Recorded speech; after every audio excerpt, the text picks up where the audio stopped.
गांव बरौली की सीमा से बाहर घने पीपल और बबूल के पेड़ों के बीच एक खंडहर था। राय साहब का हवेली बंगला।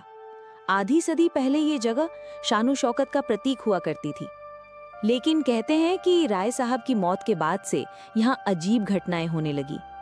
रात को बंगले से चीखें सुनाई देती, खिड़कियों से लाल रोशनी झलकती और जो भी अंदर गया वो या तो लौट कर नहीं आया या फिर पागल हो गया। गांव वालों ने बंगले को भूत बंगला कहना शुरू कर दिया। बरौली में 4 दोस्त रहते थे, राहुल, विक्रम, नेहा और अंकित। सब कॉलेज में पढ़ते थे और गांव लौटे हुए थे। गांव वालों की बातें सुन सुनकर राहुल और विक्रम को रोमांच उठा। राहुल बोला, भूत वूत कुछ नहीं होता, सब अंधविश्वास है। चलो सबूत लेकर आते हैं ताकि ये रहस्य खत्म हो। नेहा डरते डरते बोली, तुम पागल हो क्या? सुना नहीं, जो भी गया है वो। अंकित ने बीच में टोका, बस यही तो देखना है। अगर वहां सचमुच कुछ है तो हमें पता लगाना चाहिए। आखिर तय हुआ कि चारों आधी रात को बंगले में जाएंगे। चांदनी रात थी, आसमान पर बादल थे, हवा में सन्नाटा। घड़ी ने 12 बजाए तो वे चारों टॉर्च और मोबाइल लेकर बंगले की तरफ बढ़े।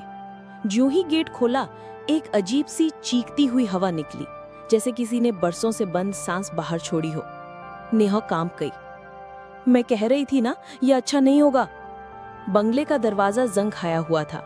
जब उन्होंने धक्का दिया तो वो चर चर की आवाज के साथ खुला।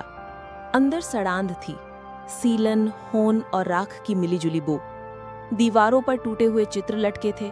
राय साहब की पुरानी तस्वीर धूल से ढकी थी, पर आंखें चमक रही थी, जैसे वे जिंदा हों और घूर रहे हों। अचानक ऊपरी मंजिल से ठक ठक ठक की आवाज आई। विक्रम ने फुसफुसाकर कहा, लगता है कोई है ऊपर। वे सीढ़ियां चढ़ने लगे।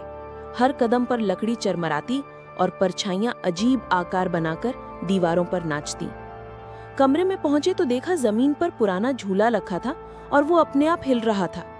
कोई बैठा तो नहीं था, मगर झूले की आवाज क्रींच क्रींच दिल दहला देने वाली थी। नेहा ने कांपती आवाज में कहा, चलो वापस चलते हैं, ये ठीक जगह नहीं है।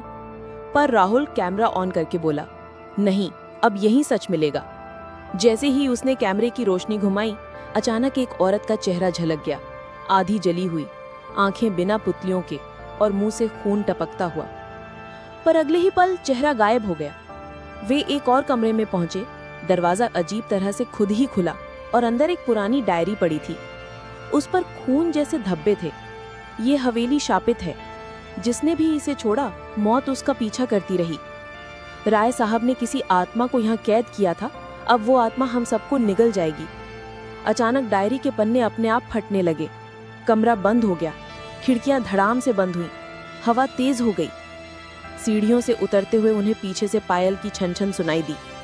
नेहा डरकर बोली, कोई पीछे आ रहा है। जब उन्होंने मुड़कर देखा तो एक लाल साड़ी वाली औरत खड़ी थी, बाल खुले, चेहरा खून से लथपथ और हाथ में जली हुई गुड़िया। उसने कहा, तुम्हें नहीं आना चाहिए था। उसकी आवाज कई गले मिलाकर बोली हो जैसे। विक्रम ने हिम्मत करके दरवाजे की तरफ दौड़ लगाई, मगर दरवाजा गायब हो चुका था। सामने सिर्फ ईंट की दीवार थी। अचानक लाल साड़ी वाली औरत ने गुड़िया फेंकी, वो फट पड़ी और कमरे में खून की धार बहने लगी। खून से पूरे फर्श में चेहरे उभर आए, सैकड़ों चेहरे जो तड़प रहे थे। राहुल ने मोबाइल से रोशनी की तो देखा उन चेहरों में गांव के वही लोग थे जो सालों पहले इस बंगले में गायब हो गए थे। सब घबराकर ऊपर वाली मंजिल पर भागे। वहां एक बड़ा आईना था, पर उसमें उनका अक्स नहीं बल्कि 4 शव दिख रहे थे, खून से लथपथ, गले कटे हुए। नेहा चीखते हुए बेहोश हो गई। अंकित ने उसे उठाने की कोशिश की, तभी आईने से वही लाल साड़ी वाली औरत बाहर निकल आई। उसने अपनी लंबी उंगलियों से विक्रम का गला पकड़ लिया। उसकी आंखें जलने लगी और विक्रम की सांस रुक गई। राहुल और अंकित ने उसे खींचा, लेकिन औरत की ताकत इंसानी नहीं थी। विक्रम का शरीर ढीला होकर गिर पड़ा। रहस्य का खुलासा। अचानक उस औरत की परछाई आईने में बोलने लगी, मैं राय साहब की पत्नी हूँ। उन्होंने तांत्रिक विद्या के लालच में मुझे जिंदा जला दिया था। मेरी आत्मा इस बंगले से बंध गई। जो भी यहाँ आता है उसकी मौत से मेरी शक्ति बढ़ती है। अब तुम सब मेरी कैद हो। राहुल ने हिम्मत करके आईने को तोड़ने के लिए पत्थर उठाया, लेकिन जैसे ही उसने प्रहार किया, आईना खून की झील में बदल गया।